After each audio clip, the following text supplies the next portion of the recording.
Hello everyone, hello dear students, welcome to ATP Star Kota. तो बच्चों, inorganic chemistry का आज बहुत ही इंटरेस्टिंग वीडियो मैं आप सभी के लिए लेकर आ रहा हूँ। आप सभी जानते हो कि इनऑर्गेनिक केमिस्ट्री में खूब सारे कलर्ड कंपाउंड्स होते हैं और इस पर्टिकुलर मिनी शॉर्ट के अंदर हम लोग देखने वाले हैं कि कौन कौन से ऐसे मोस्ट इंपॉर्टेंट कलर्ड कंपाउंड्स होते हैं। ठीक है, अब कलर के जो वेरियस रीजंस होते हैं वो क्या क्या होते हैं। देखिए बच्चों, अगर हम ओवरऑल बात करें कलर्स के रीजन, फंडामेंटली होता है उसका रीजन इलेक्ट्रॉनिक ट्रांजिशंस। ओके, जब इलेक्ट्रॉन ट्रांजिशन करता है तो ट्रांजिशन करते हुए लाइट को एब्जॉर्ब करता है। अब लाइट का एक हिस्सा या वेवलेंथ को जब वो एब्जॉर्ब करता है तो बाकी हिस्से को बच्चों वो क्या करता है, रिफ्लेक्ट करता है।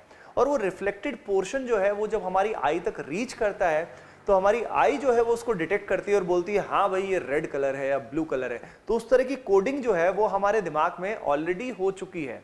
यानी fundamental reason is when the light falls on some object or some matter, और उस समय जो इलेक्ट्रॉन्स के ट्रांजिशंस होते हैं डिफरेंट लेवल्स पे, उसकी वजह से ये प्रोसेस इन जनरल होता है।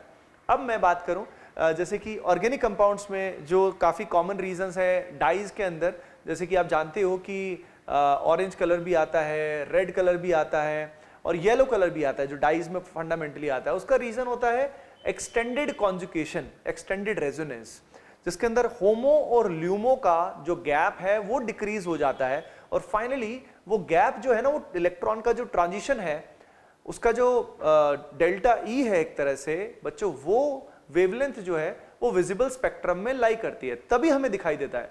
यानी सिर्फ इलेक्ट्रॉन की ट्रांजिशन होने से कलर नहीं आता, इलेक्ट्रॉन का जो ट्रांजिशन है और उस प्रोसेस का जो एनर्जी लेवल है, अगर वो विजिबल स्पेक्ट्रम में लाई करेगा तभी हमें कलर दिखेगा।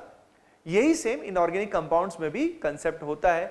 वहां पे रीजन ऑर्गेनिक केमिस्ट्री में जो डाइज में रहता है वो extended resonance and extended conjugation होता है, जिस कारण वो गैप मिनिमाइज हो जाता है और वो जो होमो और ल्यूमो का गैप रहता है वो विजिबल स्पेक्ट्रम में उनमें लाई करता है ना। जो फिनॉल का डाई रहता है, बीटा नेफ्थॉल का डाई रहता है, एनिलीन का डाई रहता है। अब यहां पे इनऑर्गेनिक कंपाउंड्स में फंडामेंटली आपको दो तरह के रीजंस मिलने वाले हैं।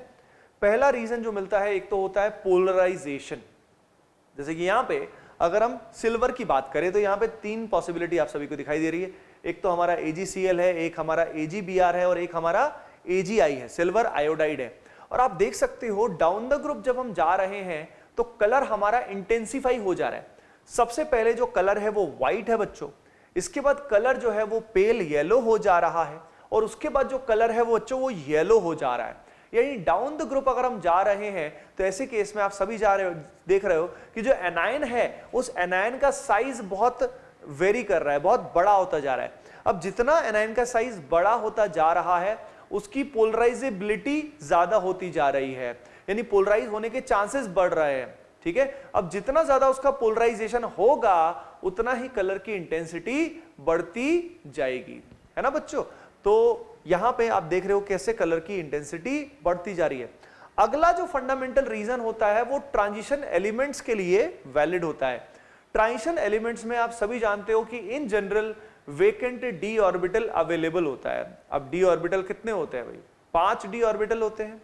अब 5 डी ऑर्बिटल में जब इलेक्ट्रॉन एक लोअर लेवल से हायर एनर्जी लेवल पे जाता है और इलेक्ट्रॉन्स के ट्रांजिशन जब वहां पे होते हैं तो ऐसे केस में डी ट्रांजिशन की वजह से भी जो रिफ्लेक्टेड वेवलेंथ है जब हमारी आई तक पहुंचती है बच्चों तो उसकी वजह से भी कलर आता है। तो ट्रांजिशन एलिमेंट्स में फंडामेंटली ये रीजन रहता है। और भी रीजन होते हैं लेकिन फंडामेंटल रीजन आप सभी को मैंने बता दिया है ना। चार्ज ट्रांसफर का भी एक फेनोमेना होता है। तो यहां पे आप देख सकते हो कि अब यहां पे आयोडाइड ऑफ मिलियंस बेस बहुत ही इंपॉर्टेंट कंपाउंड है बच्चों, और इसका ब्राउन कलर का पीपीटी होता है। अब हो सके तो इन सारे जो कंपाउंड्स हमको साथ साथ लिखकर देखोगे, अभी कभी नोटबुक निकाल लो और लिखकर देखोगे तो याद साथ साथ हो जाएगा। चलते हैं इससे आगे अगले कुछ कंपाउंड्स की बात करते हैं। इनऑर्गेनिक केमिस्ट्री में सॉल्ट एनालिसिस में खास तौर पे जो वेरियस केटायन है या वेरियस एनायन है उनका जब डिटेक्शन हम करते हैं, जैसे कि हमारा फेरिक आयन है या फेरस आयन है, या अगर एनायंस की बात करें तो हमारा फॉर एग्जांपल सल्फाइड आयन है या हमारा नाइट्रेट आयन है, तब बहुत तरह तरह के ब्यूटीफुल कलर्स हमारे सामने बनते हैं। जैसे कि यहाँ पे आप देख सकते हैं एक बहुत ही इंपॉर्टेंट रिएक्शन है जिसमें एक कंपाउंड बनता है बच्चों जिसको बोलते हैं सोडियम नाइट्रो थायोनाइट्रो क्रूसाइड। तो आप सभी देख सकते हो कि सोडियम नाइट्रोप्रोसाइड सॉल्यूशन जो है यहाँ पे हमारे सामने Na4FeCN5NOS है। और यहाँ पे अगर हम बात करें, ये थायो इसमें गलती से लिखा हुआ है, नहीं थायो सही है, NOS सही है। अब यहाँ पे इसका कलर होता है बच्चों वॉयलेट। ये बहुत ही इंपॉर्टेंट कंपाउंड अगर हम बोले, और इसको सिंपली नाइट्रोप्रोसाइड सॉल्यूशन भी कई बार बोला जाता है। उसके बाद नेक्स्ट ये रिएक्शन भी बहुत इंपॉर्टेंट है, क्योंकि प्रशन ब्लू जो होता है, ये जो कलर है ये आप देख सकते हो कि ये कब बनता है, जब यहाँ पे फेरी फेरोसाइनाइड है। इस कंपाउंड की खास बात आप देख सकते हैं कि यहाँ पे हमारे पास आयरन जो है बच्चों, ये दोनों ऑक्सीडेशन स्टेट में अवेलेबल होता है, +2 में भी अवेलेबल होता है और +3 में भी अवेलेबल होता है। उसके अलावा नेक्स्ट पर्टिकुलर कंपाउंड जो है ये रिलेटिवली उतना इंपॉर्टेंट नहीं है, लेकिन कभी कभी आ जाता है, this is which is known as Turnbull's blue. अब यहाँ पे हमारे लिए इन जनरल अगर बात करें, इन जनरल जो मेल्स होते हैं उनके अंदर ब्लू में इतना डिफरेंस नहीं आता है, लेकिन अगर हम बात करें तो ब्लू में भी डिफरेंस बच्चों थोड़ा थोड़ा रहता है। ये ब्लू है, ये वॉयलेट है, टर्नबुल्स ब्लू है। उसके अलावा अगर हम बात करें potassium dichromate which is a powerful oxidising agent, यहाँ पे क्रोमियम का जो ऑक्सीडेशन स्टेट है वो +6 है, और +6 में यहाँ जो कलर होता है बच्चों वो क्या होता है, ऑरेंज रहता है। जैसे कि क्रोमाइल क्लोराइड की भी अगर हम बात करें तो उसके ऑरेंज रेड वेपर्स होते हैं। क्रोमाइल क्लोराइड जो ऑक्सीडाइजिंग एजेंट की तरह काम करता है।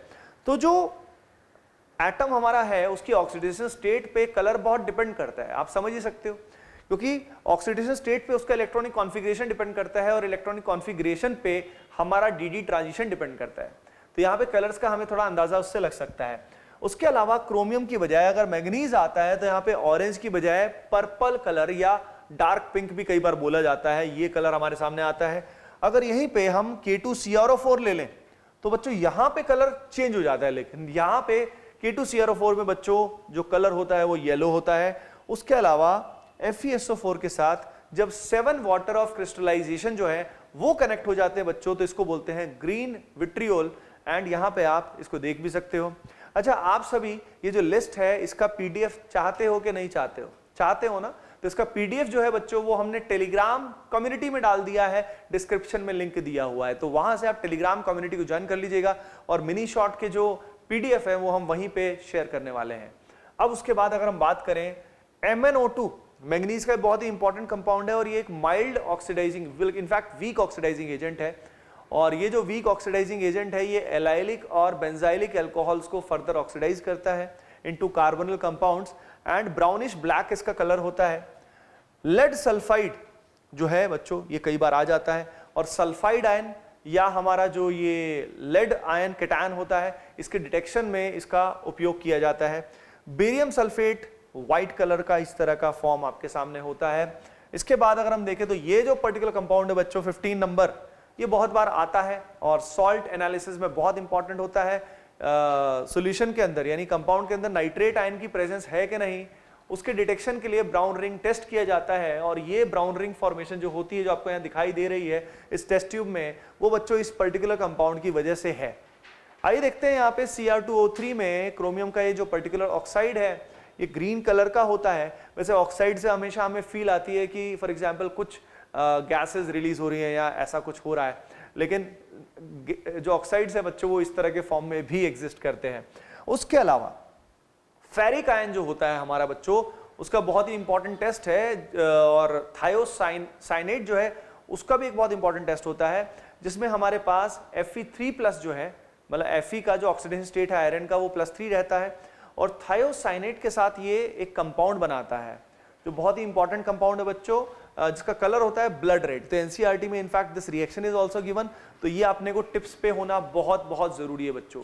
इसके अलावा अगर हम बात करें तो कॉपर के साथ, कॉपर सल्फेट के साथ जब 5 वाटर ऑफ क्रिस्टलाइजेशन जुड़ जाते हैं बच्चों, तो ऐसे केस में इसका नाम होता है ब्लू विट्रियोल, है ना।